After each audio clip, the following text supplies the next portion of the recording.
Hello everyone, welcome to the Special Needs Children podcast. Today, we have an inspiring guest, Sonali, the founder of Urmi Foundation. Urmi is a non-profit organization making a remarkable impact in the lives of children with developmental disabilities, particularly from marginalized communities. Sonali's dedication to empowering these children through education, therapy, and skill building is truly commendable. We are honored to have her with us today.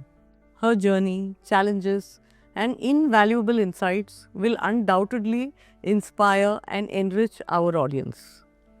Thank you so much, Sonali, for agreeing to do this podcast with me. Thanks a lot for coming over. And so your work at Urmi Foundation is transforming many lives. My first question to you is, what has been your journey? Why did you set up Urmi Foundation? Can you please share with us? First of all, thank you so much for inviting me. And I'm glad to share all the grassroots level problems with you. Please. So 14 years back, I got a fracture. And it was extremely severe, so I was looking for a maid servant. So I went inside community. There is this community called Lal Dungar in Chembur. And we've recently shifted to Chembur after marriage. So I heard something and the door was locked but the windows were open. And I peeped inside. There is this child who was tied with a rope. I still have a picture. And I was surprised, क्यों ऐसे बांध के रखा है किसी ने? So I was like, maybe. Then I went inside, looked for somebody. कोई help करेगा क्या? I was actually looking for a maid. Then way back, I again peeped inside. That poor child was eating her own poop. And that was really a horrible scene to see. So I called the neighbors, and it's a committee, so everybody gathered and we broke the door and, I cleaned her up. The moment we released her, she was running everywhere. She was throwing things, not able to understand instruction. And that was my first encounter with disability. इससे पहले मुझे पता नहीं था कि disability करके कुछ होता है जहाँ पे बच्चा हाइपर एक्टिव होता है. There are multiple problems, skill development related, education related, ADL skills related. So that was really shocking when her parents arrived and I asked them कि क्या हुआ है बच्ची को. ये लाइक पता नहीं मैडम, बहुत चंचल बच्ची है, बहुत ही चंचल बच्ची है, सब जगह पे भागती रहती है. Somehow that thing, it stayed with me. Next day मैं जल्दी उनके यहाँ पे गई और मैंने बोला हम इसको हॉस्पिटल लेके जाते हैं. हॉस्पिटल में लेके जाने के बाद डॉक्टर न्यू सायन हॉस्पिटल में उन्होंने हमें गाइड किया कि आप साइकोलॉजी डिपार्टमेंट में जाइए. उसका IQ टेस्ट किया, तभी पता चला कि ये ADHD है. फिर कौन से स्कूल में डाले, क्योंकि वो स्कूल में जाती है, स्कूल्स होते हैं नहीं होते इतना भी क्लैरिटी नहीं था. Everything was expensive. So therapy भी एक्सपेंसिव थी और उनको रोज़ स्कूल में लेके जाना आना पॉसिबल था, बट हॉस्पिटल्स भी बहुत दूर है उनके यहाँ से, तो क्या करें. तो हमें तभी पता चला कि BMC is a only corporation running special schools in India. Otherwise बाकी के स्टेट्स में इंक्लूसिव एजुकेशन चलता है या फिर ज़िला परिषद की सर्व शिक्षा अभियान का डाइट डिपार्टमेंट डिसेबिलिटी के रिलेटेड इंटरवेंशन प्लान करता है. सो फिर तभी मुझे पता चला चलो इसको BMC में डालते. लेकिन BMC का प्लान था कि 2014 में शायद से हम डिसकंटिन्यू करेंगे, नॉट श्योर. तो मैंने फिर सोचा कि इनके बारे में और थोड़ी जानकारी लेते हैं. तभी निपिड अभी जो है वहाँ पे जाके NIMH बोलते थे पहले, अभी मैंने वहाँ पे जाके पूछा कि कैसे काम चलता है. तो उन्होंने असेसमेंट सिस्टम्स मुझे दी जो डॉक्टर जयंती नारायण ने डिज़ाइन की थी. और फिर मेरी एक दोस्त और हम कुछ कलीग साथ में आए, हमने असेसमेंट्स कंडक्ट की बच्चों के साथ. So you were a special educator? No, but I audit courses there. They allowed me to do that for 2 years. So what is your background? I've done my master's in political science, diploma in human rights. इससे पहले मैं प्रकाश आमटे के साथ काम करती थी. उसके बाद प्रीति पाटकर जो है फीमेल सेक्स वर्कर्स के साथ मैंने काम किया है. और बाद में मासूम करके एक NGO है जो नाइट स्कूल्स में काम करती है, जिसके थ्रू मुझे एजुकेशनल मॉडल्स किस तरह से बनते हैं उसके बारे में इनपुट्स मिले और गाइडेंस मिला. So from the beginning itself आपका बहुत ज़्यादा आकर्षण इस तरह रहा है कि ह्यूमन राइट्स के लिए क्या करें और किस तरह से, और आपका जो एजुकेशन है वो भी उसने भी आपको सपोर्ट किया. लेकिन दिस वाज हार्ट ब्रेकिंग जो आपने बताया उस बच्चे के बारे में, and I am sure. But कितने लोग ये देखते हैं और उसको अनदेखा कर देते हैं या अनसुना कर देते हैं जब हम इस तरह का कुछ भी शोषण देखते हैं या फिर हम इस तरह का कुछ भी एक्सपीरियंस भी करते हैं लाइफ में, तो बहुत लोगों को लगता है कि मेरे लिए नहीं है, ये मुझे अफेक्ट नहीं करता, ये और किसी का प्रॉब्लम है। लेकिन आपने ये अपनाया, आपने इसको लिया as the purpose of what you want to do in life. How did you go ahead, what did you do, how did Urmi happen?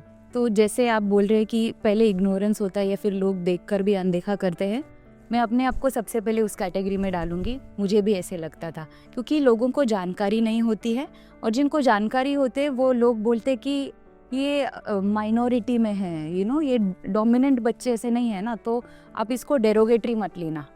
लेकिन ये डेरोगेटरी लगता है मुझे, क्योंकि यहाँ पर जो भी है, बच्चा है, एडल्ट है, उसको समान शिक्षा, समान आरोग्य का अधिकार है, और वो हर किसी को मिलना चाहिए, ये मेरी इच्छा थी। इसलिए मैंने सोचा कि ये काम मैं कंटिन्यू कर लूँगी। फिर जैसे आप बता रहे कि किस तरह से शुरुआत की, तो जो असेसमेंट सिस्टम डिज़ाइन थी ऑलरेडी, हमारे बच्चों को जो मार्जिनलाइज कम्युनिटीज़ में रहते हैं उनको सूट नहीं कर रही थी, क्योंकि उनका एक्सपोजर ही नहीं था। अदरवाइज कॉग्निटिव स्किल अच्छे थे बच्चों के, कई बार वो अच्छा रिस्पॉन्ड भी करते थे, लेकिन असेसमेंट सिस्टम में ऐसे पैरामीटर्स थे कि बच्चा होटल में जाके इडली ऑर्डर कर सकता है क्या, जो चाहिए बोल सकता है क्या, वो कभी होटल में नहीं गया है, तो वहाँ फेल ही होने वाला है ना। तो हमने वो असेसमेंट सिस्टम रीडिज़ाइन की पूरी, और हमने ये उर्मी फाउंड करने से पहले मैंने बदलापुर, ठाणे और मुंबई के टोटल 68 ऑर्गेनाइजेशंस विजिट किए, और तभी मुझे पता चला मोस्ट ऑफ पेरेंट्स एसोसिएशन है या फिर पेड एजुकेशन है, तो ये बच्चों के लिए BMC ही एक ऑप्शन बचता है। तो इसलिए उर्मी फाउंडेशन फाउंड करनी पड़ी, क्योंकि अदरवाइज़ हम लोग BMC के साथ कोलैबोरेट नहीं कर सकते। तो फिर एक पूरा साल रिसर्च में गया, असेसमेंट सिस्टम रीडिज़ाइन करने में गया।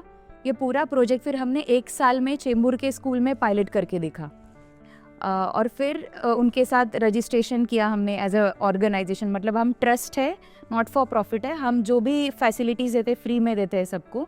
तो तब से उर्मी का काम 2012 से शुरू हुआ एज अ ट्रस्ट। तो उर्मी का इम्पैक्ट क्या है? आप कितने बच्चों तक पहुंच पाए हो, किस किस लोकेशन में हो, आपको कौन सपोर्ट करता है कि ये सब आपका ही है, क्या है इन्वॉल्वमेंट लोगों का, क्या है? जब ही उर्मी लॉन्च हुआ, या फिर हमने जो उर्मी का असेसमेंट सिस्टम सब कुछ बनाया, तो तभी और अभी भी बहुत ही लोग ढूंढते हैं या पूछते हैं कि ROI क्या है, या फिर हम जब बच्चों के साथ काम करते तो उनको लगता है कि ये सिर्फ आउटरीच नंबर है, इम्पैक्ट क्या है। तो उनके इम्पैक्ट के डेफिनेशंस थे कि बच्चा MBA बनता है क्या, बच्चा और क्या बनता है क्या। तो ये एम्बिशियस चीज़ थी, तो हमें उसको बहुत ही ग्राउंड लेवल पे आके समझाना पड़ा, और हम ऐसे पार्टनर्स बनाना शुरू किए हमने जो हमारे विजन मिशन को रियलिस्टिक अप्रोच से देखे। फिर हमने थोड़े कॉरपोरेट्स के साथ हमारा फंडिंग आता है। सबसे पहला फंडिंग हमें अनलिमिटेड इंडिया ने दिया, जिन्होंने हमारा चेंबूर और 2-3 स्कूल लॉन्च किए। उसके बाद में ग्रेजुअली हम लोग ने स्कूल बढ़ाते गए हम लोग, जब भी हमारा पहला मॉडल हमने चेंबूर के स्कूल में डाला, और 7 साल के बाद हमने हमारे मॉडल को 8 लोगों के कमेटी के साथ बिठा के डेटा प्रेजेंट करके वैलिडेट किया। We did few changes, tweak किया थोड़ा, क्योंकि डिसेबिलिटी में इतना हेट्रोजीनियस नंबर, मतलब ये रहता है कैटेगरी बच्चों का कि ये फिक्स सॉल्यूशन है, ये बोल नहीं सकते, इसलिए स्कोप रखा अल्ट्रेशन के लिए। लेकिन फिर ये मॉडल वैलिडेट किया। मोस्टली जो हम काम करते हैं, हमारा फोकस ये रहता है कि मॉडल मेडिकल से ज़्यादा सोशल रहे, ताकि वो लो कॉस्ट भी बने, और पेरेंट्स को या कोई भी नॉर्मल आदमी है उसको एक्टिविटीज समझ के वो बच्चे के साथ कर सकता है, और बच्चा उसमें बदलाव दिखा सकता है। ओके तो आज अगर आप एक दिन के बारे में बता सकेंगे कि एक बच्चा जो उर्मी फाउंडेशन में आता है, उसका डे शेड्यूल क्या होता है, उसको क्या मिलता है? हमारे बच्चे सब मोस्टली कम्युनिटीज़ में सुबह का टाइम बहुत बिजी रहता है, इसलिए सारे स्कूल्स हमारे दोपहर में चलते हैं, क्योंकि पानी भरना है मम्मी को, उसकी खुद की रिस्पॉन्सिबिलिटीज़ कुछ होती है घर पे। तो बच्चा जब उठता है तो ऑब्वियसली जो बच्चों को आइडियल स्किल्स नहीं आता है उनको हम पढ़ाते हैं। ये ज़्यादातर CP बच्चे हैं कि ऑटिस्टिक हैं कि क्या हैं? किस तरह के डिसेबिलिटीज हैं?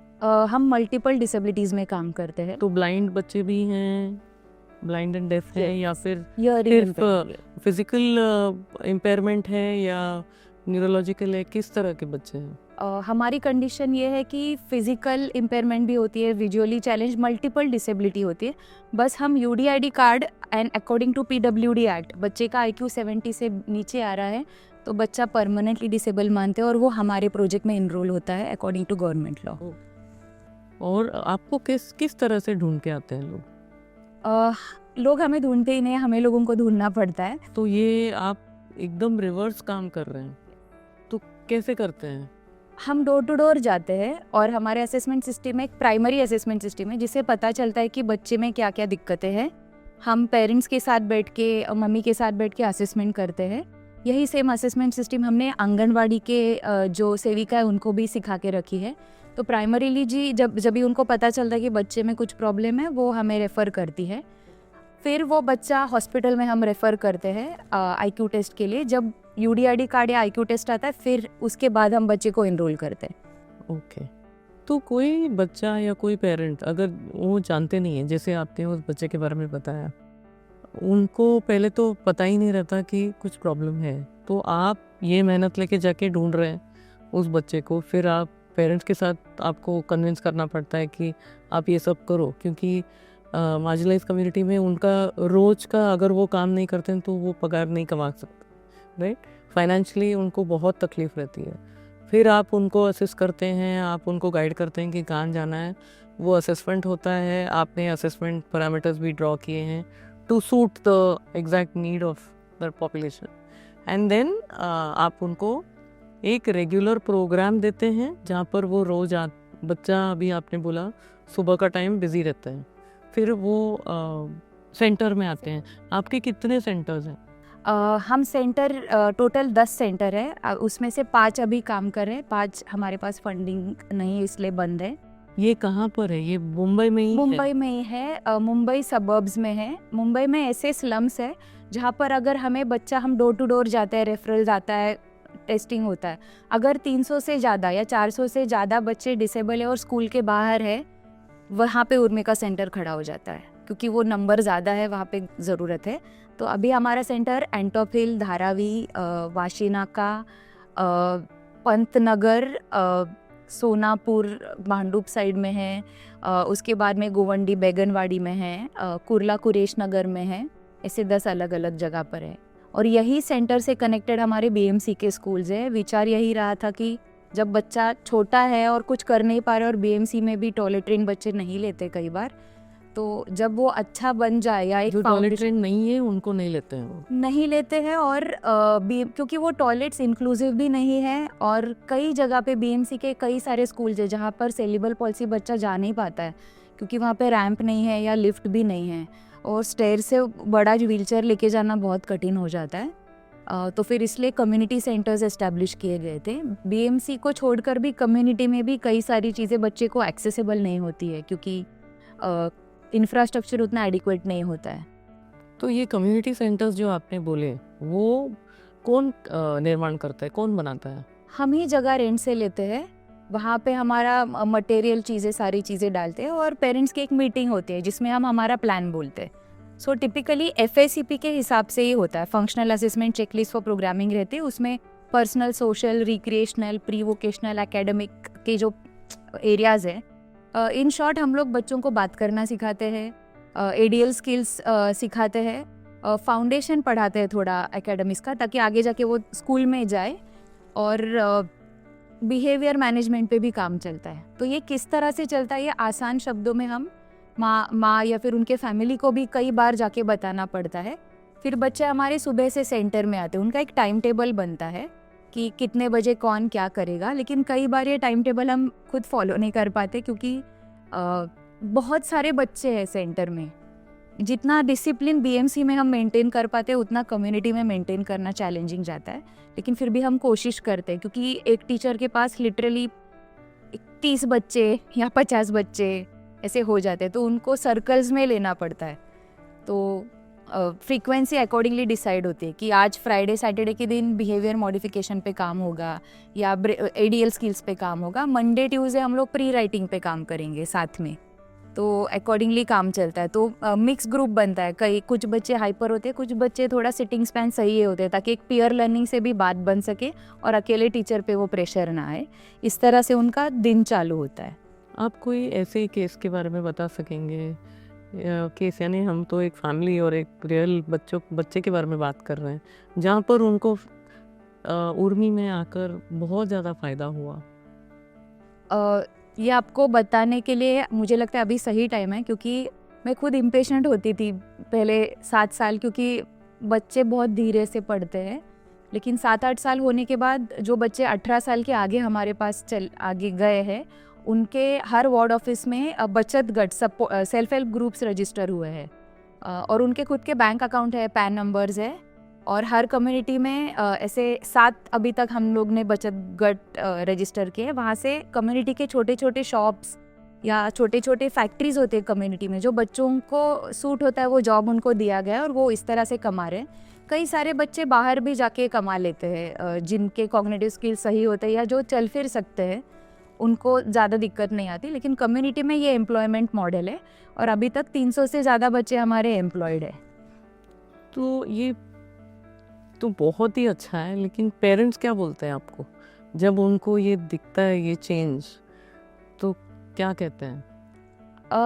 पेरेंट्स को ऑफ कोर्स खुशी होती है, क्योंकि मुझे याद है एक बार कि हमारी एक पेरेंट थी, हमारा कमाटीपुरा में सेंटर था, तो उसको उठा के लेके गए थे। तो वहाँ पे पुलिस ने हमें पूछा था, ऐसे बच्चे क्या पढ़ते हैं आगे जाके, मतलब डॉक्टर बनते हैं, एमबीए करते हैं, क्या करते हैं? तो मैंने बोला कुछ नहीं, जितना उनका कैपेसिटी है उतना वो अच्छी तरह से पढ़ लेते हैं और फिर काम पे लग जाते हैं। जिनको नहीं है उनको एब्सोल्युटली संभालना पड़ता है हमें।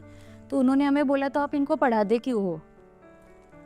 तो मैंने उनको बोला कि वो सेम सवाल हमें पेरेंट्स भी पूछते हैं कि हम क्यों पढ़ाएं, क्योंकि ये आगे जाके मुझे बुढ़ापे में संभालने वाला है, मुझे ही उसको संभालना है। मेरे उनके आंखों में ड्रीम्स नहीं है, तो किस तरह से काम करे? तो देखो ऐसा है कि हमने भी पुलिस को पूछा और पेरेंट को भी पूछा कि आप इतने पढ़े लिखे हैं क्या? नहीं है ना? फिर भी हम भी आपसे यही सवाल पूछ सकते हैं कि आपको भी क्यों रखे हम लोग ये समाज में, क्योंकि आप उतने पढ़े लिखे नहीं हैं। तो यही उल्टा सवाल हम पूछ लेते हैं उनको। ऑफ कोर्स ये कन्विंस करने में, प्रूव करने में टाइम लगता है, लेकिन जब बच्चा कुछ पढ़ता है या बनता है तो ऑफ कोर्स पेरेंट्स को बहुत प्राउड फील होता है। और दूसरी बात है कि हमारे कंपल्सन है, जो बच्चा पढ़ता है हमने उसको कंपलसरी बोला है तो अपने घर का इलेक्ट्रिसिटी बिल भरेगा, पानी पट्टी भरेगा, ताकि तेरा कंट्रीब्यूशन तेरे घर में रहना चाहिए। अभी हम राइट टू वोट भी उनको अलाउड है, तो उनको वो भी हम सिखाने की कोशिश करते हैं। कई बच्चे वोट करके भी आते हैं, लेकिन वो भूल जाते हैं कि ये सीक्रेट होता है और हमें आके बोलते हैं कि मैंने इस पार्टी को वोट किया है। सो आपके और जो प्रोग्राम्स हैं, आप बहुत मैंने सुना है कि आप हॉस्पिटल्स, पुलिस सबके साथ काम करते हैं, उसके बारे में ज़रा बताइए ना। जी बिल्कुल। हमने पहला काम शुरू किया था स्कूल में, लेकिन हमें वो सफिशेंट नहीं लगा, क्योंकि बच्चा अगर इर्रेगुलर है तो हमें लगता था कि बीमार है इसलिए इर्रेगुलर है। लेकिन जब हमने ज़्यादा पूछताछ की तो पता चला कि मम्मी को मेडिकल रिपोर्ट पढ़ने को नहीं आता, क्योंकि वो इंग्लिश में लिखा हुआ होता है। तो हमने सारे मेडिकल रिपोर्ट्स हिंदी या मराठी में उनको लिख के देना, मेडिसिन कितनी मात्रा में कभी देना है वो लिख के देना शुरू किया, और तब से हम लोग और ज़्यादा इंटेंसली वहाँ पे काम करने लगे। जब हमने पूछताछ की हॉस्पिटल्स में, या फिर अब देखोगे फिर भी कोई भी प्राइमरी हेल्थ सेंटर या हॉस्पिटल सेंसरी फ्रेंडली नहीं है, या फिर ऐसा इंक्लूसिव नहीं है ताकि कोई भी स्पेशल बच्चा वहाँ पे जाके बैठ सके और अपना टर्न आने तक रुके और आगे जाए। इसलिए हम लोग हर फ्राइडे को हॉस्पिटल में उर्मी का एक रिप्रेजेंटेटिव रहता है जो जाके पेरेंट्स को गाइड करता है, क्योंकि डिपार्टमेंट्स रहते हैं, जैसे न्यूरोलॉजी डिपार्टमेंट, ऑप्थेल्मोलॉजी डिपार्टमेंट में जाना होता है, ऑर्थोपेडिक डिपार्टमेंट में जाना होता है, और ये बड़े बड़े नाम और वो डिपार्टमेंट एक्चुअली क्या करते हैं ये पेरेंट को पता नहीं होते। तो हम लोग डिपार्टमेंट में किस तरह से जाना है, केस पेपर किस तरह से निकालना है, डॉक्टर क्या लिख रहे हैं, क्या बोल रहे हैं, ये लोकल लैंग्वेज में हम उनको ट्रांसलेट करके देते हैं। उसी के टाइम पे हमने ये भी जाना, और मैंने IMA के, इंडियन मेडिकल एसोसिएशन के जस्ट पढ़े कि ये लोग क्या करते हैं। डॉक्टर्स को कई बार हाइपर एक्टिव बच्चा है तो चैलेंज आता है उसको संभालने में, पकड़ने में। मदद कई बार होती है, नहीं होती है, क्योंकि ओपीडी पैक होती है हमेशा। तो इस टाइम पे हाइपर बच्चे को किस तरह से माँ ने और डॉक्टर ने साथ में डायग्नोसिस करना चाहिए, इसके लिए उनको इंटरैक्टिव टूल्स दिए हैं। वहाँ पे काइनेस्थेटिक सैंड रखी है, टॉयज़ रखे हैं, ताकि बच्चा वहाँ पे जाके सेटल हो सके और डायग्नोसिस सही तरीके से हो सके, ताकि जिस बच्चे को स्पीच नहीं है उस टाइम पर भी पेरेंट और डॉक्टर साथ में बच्चे को सही तरह से चेक कर सके और उनको मेडिसिन मिल सके। उसी के साथ बच्चा कई बार मिसिंग हो जाता है, उसको पता नहीं रहता याद, या बात ही करने नहीं आती है। तो हमने एक डेटाबेस बनाया है सारे पुलिस स्टेशन में। उर्मी के जो बच्चे हमारे पास रजिस्टर्ड है, उस डेटाबेस में फ़ोटो, एड्रेस और फ़ोन नंबर के साथ वो पुलिस के पास दिया है। अगर बच्चा नहीं बता पा रहा है जाना कहाँ है, तो वो डेटाबेस में से फ़ोटो अगर मैच हो रहा है तो वो पुलिस उसको अपने घर छोड़ सकता है। ये फ़िलहाल के लिए हमने सिस्टम डिज़ाइन की है। उसी के साथ में और एक बड़ा प्रॉब्लम हमारे पास आता है कि हमारे बच्चे बात नहीं कर सकते या कम्युनिकेट करने में दिक्कत आती है, तो वो सॉफ्ट टारगेट है और उनके ऊपर अत्याचार होने की पॉसिबिलिटी इसलिए ज़्यादा होती है। अभी उर्मी के पास कई सारे केसेस है जो कोर्ट में चाले, और कई सारे ऐसे भी केसेस है जो हमें बात करके रखे हैं लेकिन आगे नहीं जा पा रहे हैं, क्योंकि वो FIR रजिस्टर नहीं हो पाता है। और हमारे लॉ सिस्टम में ऐसी कोई स्टैंडर्डाइज सिस्टम नहीं है जिसे हम कह सकते हैं कि ये बच्चे का जो स्टेटमेंट रिकॉर्ड हुआ है वो सही हुआ है। प्लस ये सिस्टम बहुत ही धीरे से चलती है, जैसे कि कई बार आइडेंटिफाई करने के लिए या मेडिकल के लिए जाना पड़ता है।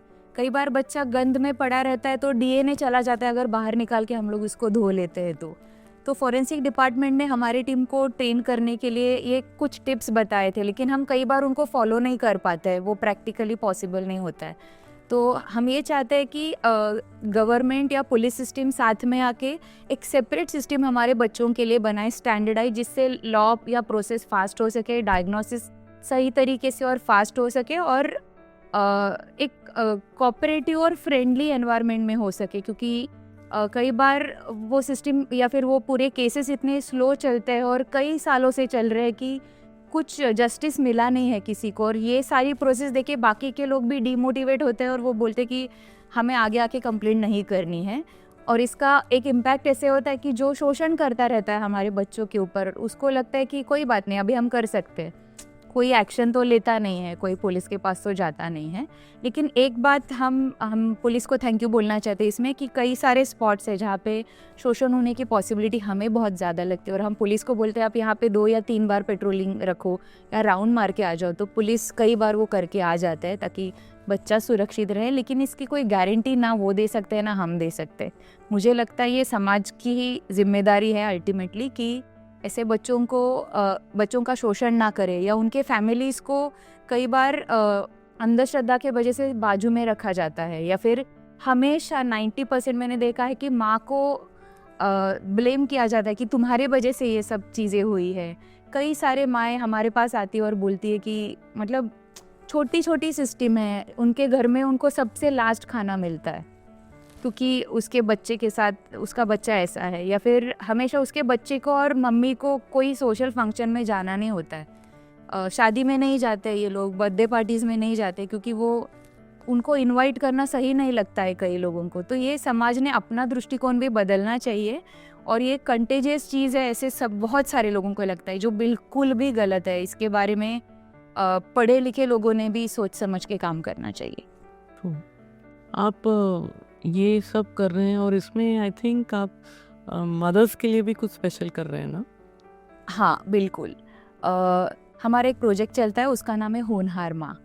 तो होनहार माँ में हम ऐसे माँ लोगों को पकड़ते हैं और ट्रेन करते हैं जो अपने बच्चे का आइडियल स्किल्स डेवलप कर सके, उसको बात करना सिखा सके। उसी के साथ ऐसे भी माएँ हमारे पास है जो लीडर बन के खड़ी हो सके, क्योंकि जब ये लोग ट्रीटमेंट के लिए जाते हैं और कहाँ पर भी जाते हैं जहाँ पे उर्मी के टीचर हर बार पहुँच नहीं सकती, तो माँ को ही इस तरह से एम्पावर किया जाता है कि वो जाके अपनी बात रख सके, या फिर एक दूसरे को गाइड या मदद कर सके। एक दूसरे के साथ ये लोग रिसेंटली पिकनिक जाके आए, या फिर छोटी छोटी चीज़ों में ये लोग खुशी ढूंढना सीख गया। लेकिन बड़ी अचीवमेंट होनहार माँ की यही रहेगी कि प्रोजेक्ट को एक सस्टेनेबिलिटी मिलती है उससे। हमारे सेंटर में कई सारे बच्चे हमेशा टीचर के पास होते थे, वो अभी ग्रेजुअली माँ के पास कन्वर्ट हो गए हैं। जिसके वजह से हमें ये फ़ायदा हुआ है कि हम सिर्फ एजुकेशन पे काम कर सकते हैं।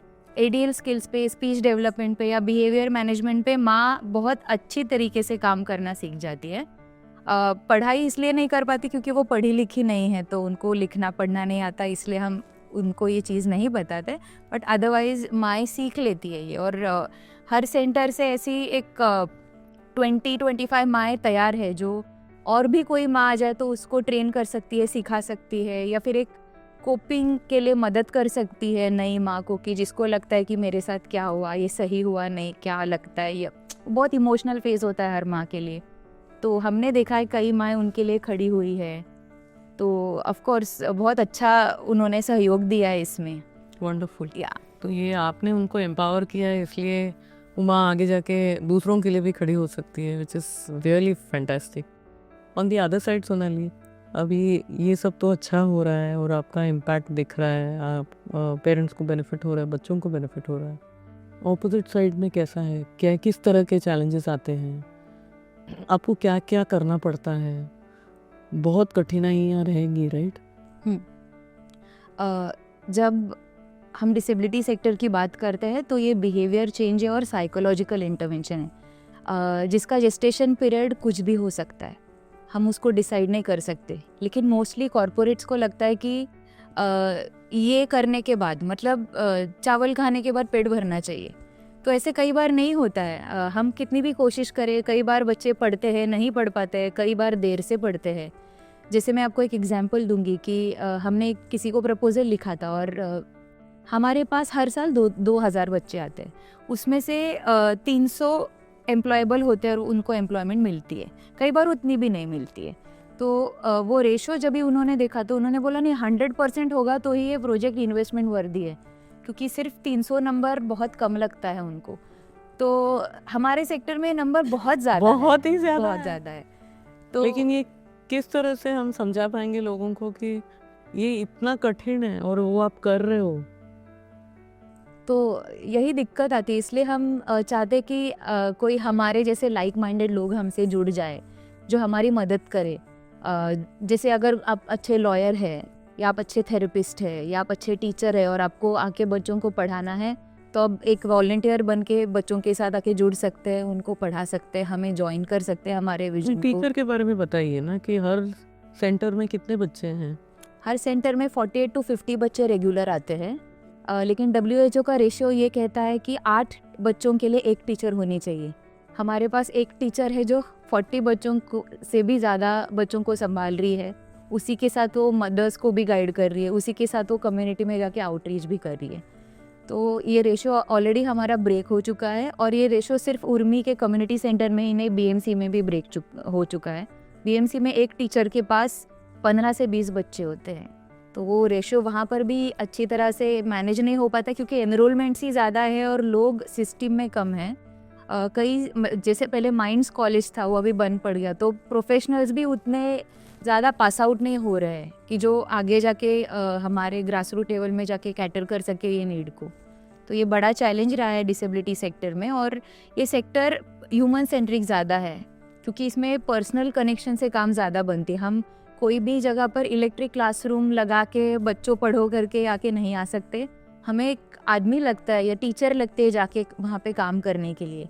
तो हम ऐसे कॉरपोरेट्स को ढूंढ रहे जो हमारी मदद करे हमें, क्योंकि मेजर एक्सपेंस उर्मी का टीचर सैलरी और थेरेपी मटेरियल का ज़्यादा होता है, उसी के साथ में कम्युनिटी में रेंट भी ज़्यादा लगता है क्योंकि अच्छी जगह हमें रेंट आउट करनी है जहाँ पे एक इंक्लूसिव अच्छा वातावरण हो, बच्चे को भी सही लगे आने के लिए। तो ये सबसे ज़्यादा एक्सपेंस होता है हमारा, और यही चैलेंज है रेस करना और लोगों को पूछना।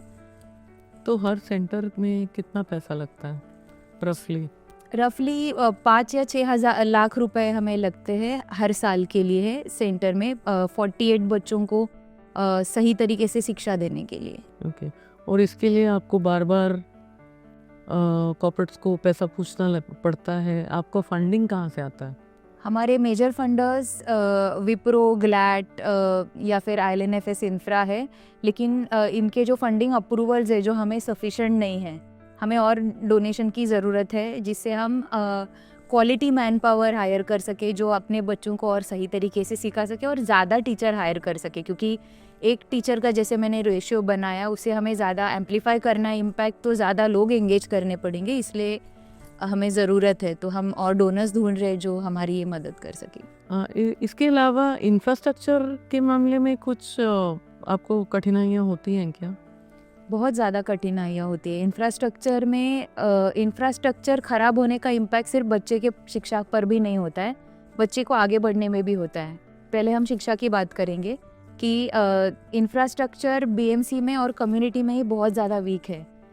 मतलब रास्ते सही नहीं है, टॉयलेट्स भी अच्छे नहीं है, वो इंडियन टॉयलेट्स है। और यहाँ पर और एक बड़ा चैलेंज है कि बॉयज़ और गर्ल्स टॉयलेट अलग होता है कम्युनिटी में। कई बार हमें जाके वो झगड़ा सुलझाना पड़ता है, क्योंकि अगर सिंगल मदर है और उसको मेल है, लड़का है, तो उसको कोई फीमेल टॉयलेट में जाने नहीं देता और मेल टॉयलेट में भी जाने नहीं देता, क्योंकि वो बच्चे के साथ जा नहीं सकती। तो मोहल्ला कमेटी में या फिर उनके यहाँ पे बैठ के ये मीटिंग लेनी पड़ती है, उनको समझाना पड़ता है कि इस तरह से उनको सहयोग दे, उनको जो टॉयलेट वो चाहते हैं वहाँ पे जाने का उसको हक होना चाहिए, वो जा सकती है। यहाँ से सॉल्व करना पड़ता है झगड़ा। व्हील चेयर का आता है, या फिर उसी के साथ में कई सारे गार्डन्स आप देखोगे, स्कूल्स देखोगे, तो वो हमारे बच्चों के लिए सही नहीं है। बच्चे उसको खेल नहीं सकते, हमारे बच्चे रूल्स भी नहीं समझते, इसलिए कोई भी खेल रहा है तो मैंने हमेशा देखा है अभी तक कि बच्चा बाजू में बैठता है और दूसरों को खेलते हुए देखता है। कोई भी उनको मेरे साथ खेलने को आओ ऐसे बुलाता नहीं, क्योंकि उनको रूल्स या सेंस ऑफ कंपटीशन इतनी ज़्यादा नहीं रहती, उनको बस खुशी चाहिए होती है, और उसके लिए भी समाज तैयार नहीं होता है। अभी हम बात करते हैं बड़ा होने के बाद क्या होता है। सो अगर बच्चा बड़ा हो गया और उसको बाहर जाना है, ट्रेन में जाना है, बस पकड़ के कहाँ जाना है, तो ये सारी चीज़ें भी इंक्लूसिव नहीं है। अगर बच्चा व्हील चेयर लेके बस में नहीं जा सकता या ट्रेन में भी नहीं जा सकता, तो भले उसके कॉग्निटिव स्किल्स बहुत अच्छे हैं, लेकिन वो कहीं पर भी जॉब पे नहीं जा सकता पढ़ने के बाद भी। उसका लाइफ अगेन कम्युनिटी में ही है, उधर ही वो कंटिन्यू करेगा। तो ये बड़ा हिंड्रेंस है, इसके लिए काम होना ज़रूरी है। तो ये मेजर चैलेंजेस आते हैं इंफ्रास्ट्रक्चर के जब हम बच्चों की बात करते हैं या इवन एडल्ट्स की बात करते हैं। तो और उनको हम जब कॉपरेशन देने जाते हैं तो जेंडर इश्यूज आते हैं, जैसे मैंने आपको पहले समझाया। तो इसके ऊपर सीरियसली ध्यान देना चाहिए और स्ट्रिक्ट पॉलिसी डिज़ाइन होनी चाहिए। आपने एक और मेंशन किया था कि आपको लॉयर्स की ज़रूरत पड़ती है, वो किसके लिए और वहाँ पर क्या अटकता है? हमें लॉयर की इसलिए ज़रूरत पड़ती है क्योंकि बच्चों का जब शोषण होता है तो पालक बहुत डरे हुए रहते हैं, क्योंकि हम जिस कम्युनिटी की बात कर रहे हैं वहाँ पर वो स्टिग्मा माना जाता है, या फिर स्टिग्मा तो यही माना जाता है कि इसको कोई डिसेबल बच्चा है हमारे पास, ऊपर से उसके ऊपर अत्याचार हो रहा है। तो बहुत वल्नरेबल रहते हैं बच्चे, उनके ऊपर जब भी कोई शोषण होता है तो ऐसे पेरेंट्स को पुलिस स्टेशन में जाना, कंप्लेन करना बहुत बड़ी बात लगती है। उनको डर लगता है, उनको लगता है कि पुलिस मुझे मदद करेगी या नहीं करेगी, या फिर जिस तरह से करेगी वो प्रोसेस बहुत लेंदी होता है ना, क्योंकि मेडिकल के लिए जाना पड़ता है या आइडेंटिफिकेशन के लिए सेशंस कोर्ट में या फिर जेल में जाना पड़ता है कई बार। और ये इतनी बार किया जाता है कि बच्चा वो पूरे प्रोसेस में थक जाता है। जैसे मैंने बताया 6 साल हो गए, फिर भी हमें वो करना ही पड़ता है। और उसमें कई बार बच्चे आइडेंटिफाई कर लेते हैं, नहीं कर लेते हैं, स्टेटमेंट रिकॉर्ड होता है, नहीं होता है, वो सही है या नहीं वो भी, उसके लिए कोई स्टैंडर्डाइज रूल्स नहीं है। तो इसलिए हमें लॉयर की ज़रूरत होती है ताकि वो आके हमें लीगल मदद कर सके, सही प्रोसेस समझा सके। जैसे कि अगर बच्चा है और लड़की है तो उसका स्टेटमेंट रिकॉर्ड करते वक्त वहाँ पे लेडी कांस्टेबल ने या फिर कोई फीमेल ने साथ में होना ज़रूरी है, लेकिन ये कायदा बहुत सारे लोगों को पता ही नहीं है। दूसरी बात, और एक कायदा है कि अगर मेरी केस चालू है और पुलिस एक्शन नहीं ले रही है तो हमें CWC चाइल्ड वेलफेयर कमेटी में जाके वहाँ पे सोशल वर्कर्स है उनको बताना पड़ता है। वो समन्स जब पुलिस को भेजते तो पुलिस को उनकी बात सुननी ही पड़ती है। तो ये छोटे छोटे ट्रिक्स है जो हमें लॉयर समझा सकता है, जिससे लीगल प्रोसेस और फास्ट हो सकती है। इसके लिए हमें लॉयर की ज़रूरत है ताकि ये सारी प्रोसेस एफर्टलेसली सही तरीके से चले और बच्चे को न्याय मिले। और जब आपने मुझे ये भी बताया था कि मेडिकल नीड्स, जैसे सही डॉक्टर के पास जाना या फिर इवन हेल्थ नीड जैसे इनफ न्यूट्रिशन मिलना, ये सब किस तरह के प्रॉब्लम्स होते हैं? न्यूट्रिशन तो बहुत बड़ा प्रॉब्लम होता है, क्योंकि कई सारे बच्चे न्यूट्रिशन सही नहीं है इसलिए सफ़र करते रहते हैं। कई बार हमें लगता है कि ये चल नहीं सकता है क्योंकि इसको सेरिब्रल पॉल्सी है, लेकिन वो इसलिए भी चलता नहीं है क्योंकि उसमें डी विटामिन की भी कमी होती है, या फिर कई बार प्रोटीन की कमी होती है। कम्युनिटी में बहुत मोनोटोनस ईटिंग हैबिट्स होते हैं, वो बस दाल चावल खाते हैं, मिड डे मील खाते हैं अगर मिलता है तो। लेकिन मिड डे मील का एक सवाल है कि संडे को भूख नहीं लगती है क्या? मिड डे मील मतलब कैसे मिलेगा, स्कूल बंद है तो ये गैप है सिस्टम में। तो इसलिए न्यूट्रिशन इन द सेंस एक हेल्दी डाइट होना ज़रूरी है। हम ये नहीं कहते कि बच्चे को पूरा खाना खिलाया जाए, लेकिन एटलीस्ट जिसमें प्रोटीन हो, बॉइल्ड एग्स है, ड्राई फ्रूट्स है, ऐसी सपोर्ट अगर देते हैं तो कई बार बच्चा अच्छी तरह से डेवलप कर पाता है हेल्थ उसकी, और उसमें कई सारे चेंजेस हमें दिखते हैं। तो हमें अगर ऐसा कोई मदद करना चाहता है, सेंटर का पूरा खाना वो भी सही रहेगा, क्योंकि कई बार हम थेरेपी भी करते रहते हैं बच्चों के साथ या आइडियल स्किल्स भी सिखाते हैं, फिर भी फ़र्क नहीं पड़ता है क्योंकि बच्चा भूखा रहता है।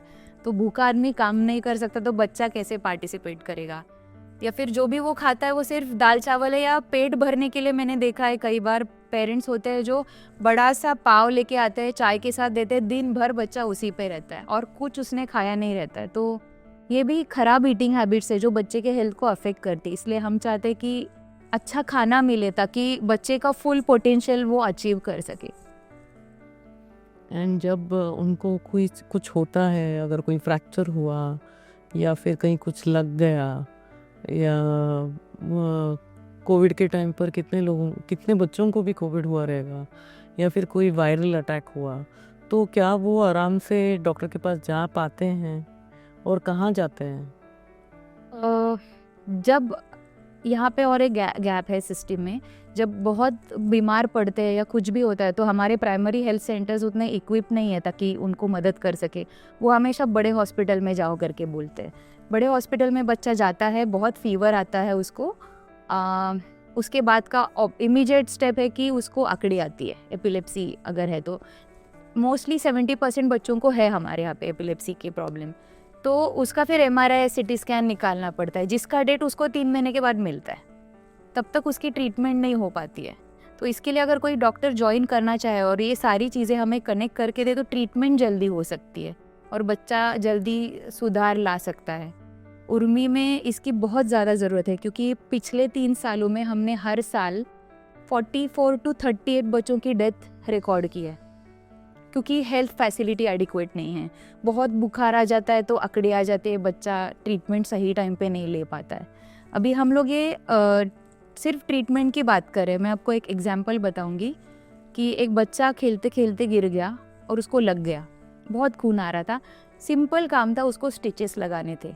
हम 2 प्राइमरी हेल्थ सेंटर में गए, किसी को उसको हाथ लगा के बिठाने को नहीं हो रहा था क्योंकि वो ऑटिस्टिक बच्चा था, एक जगह पे बैठ नहीं रहा था, उसको हेड नॉडिंग भी था।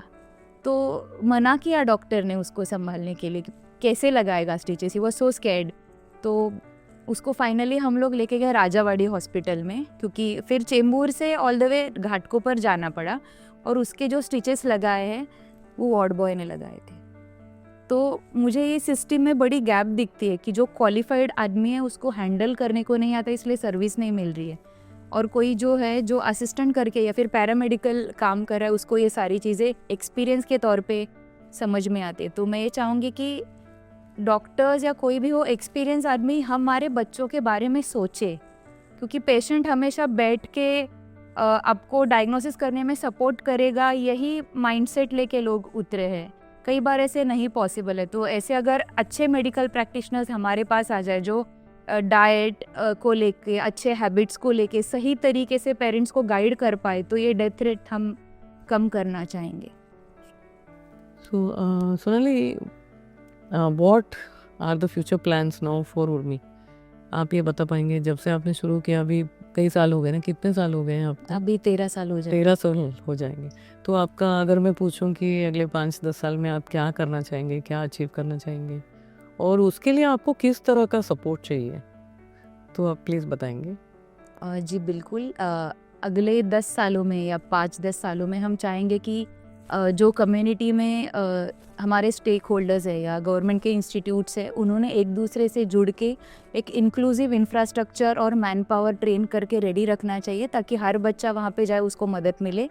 कोई बच्चा खाली हाथ नहीं लौटना चाहिए, ये सबसे प्राइमरी हमारी कोशिश रहनी चाहिए। नेक्स्ट 5 इयर्स में मैं चाहती हूँ कि एक 3 से 4 हज़ार बच्चे उर्मी पढ़ा पाएगी, और उसमें से एटलीस्ट 50% ही सही बच्चे एम्प्लॉय होंगे, क्योंकि मुझे पता है मेरे बच्चों में उतना पोटेंशियल है, बस उनको एक अपॉर्चुनिटी की ज़रूरत होती है।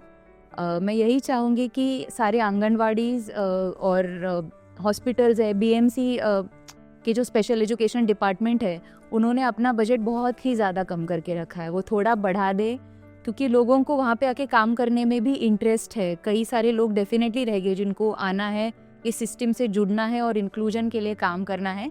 बस बजट थोड़ा ज़्यादा और बढ़ा दे और अच्छे लोगों को वो अपने साथ जुड़ के ले ले, तो हमारा काम और निखर जाएगा, मुझे लगता है।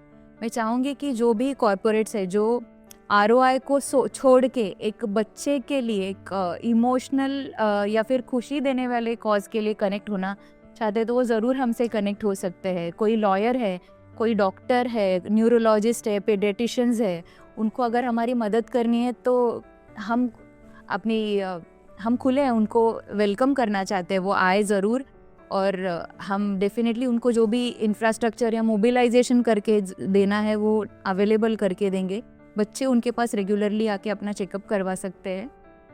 इस तरह से मैं देखती हूँ कि हमारा डेथ रेट रिड्यूस हो जाए, एम्प्लॉयबिलिटी बढ़े, एजुकेशन सबसे ज़्यादा से ज़्यादा बच्चों को मिल जाए। और मैं उसी के साथ ये भी चाहती हूँ कि आधार कार्ड या UDID कार्ड की जो सिस्टम है, जिसके वजह से बच्चे एग्जिस्ट ही नहीं करते ऐसे लगता है, क्योंकि कई सारे बच्चों के पास वो है ही नहीं, तो ये स्पेशली हमारे बच्चों के लिए ये सिस्टम थोड़ी फ्लेक्सिबल बना दी जाए, तो बहुत सारी फैसिलिटीज़ ले सकते हैं, स्कूल जा सकते हैं, हेल्थ अच्छी रख सकते हैं।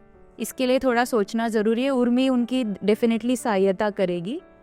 नेक्स्ट 5 सालों में हम यही चाहते हैं कि ज़्यादा से ज़्यादा बच्चों के पास हम पहुँचे, कोई भी सिस्टम के बाहर ना रहे, कोई भी बच्चे को या फिर माँ को भी ऐसा ना लगे कि मेरा बच्चा पढ़ नहीं सकता इसलिए वो बाहर है। Thank you so much Urmi, आपने इतने अच्छे से, इतने सरलता से ये सब समझाया। बहुत डिफ़िकल्ट है आप जो कर रहे हैं, और बहुत कम लोग हैं आपकी जगह स्पेस में जो अनदेखा न करके एक्चुअली सब देख रहे हैं, और उन बच्चों के और उन फैमिलीज़ को अपना समझकर आप आगे उनके लिए इतना सब काम कर रहे हैं। तो मेरा यही रिक्वेस्ट रहेगा सबसे कि in whichever way you can support. You just heard Sonali's story, you heard Urmi's story. What can you do? Can you help her in any ways? Are you in a place to volunteer? Are you in a way, in any ways can you support in the actual activities that are happening on ground for Urmi Foundation? We would love that you can reach out. If anybody wants to reach out to you, Sonali, how can they reach out? Where can they read about you? www.urmifoundation.com हमारी official website है, जिसके ऊपर हमारे donation details भी लिखे हुए हैं, contact details, और मेरा खुद का नंबर है, आप कभी भी मुझे फ़ोन कर सकते हैं। Thank you.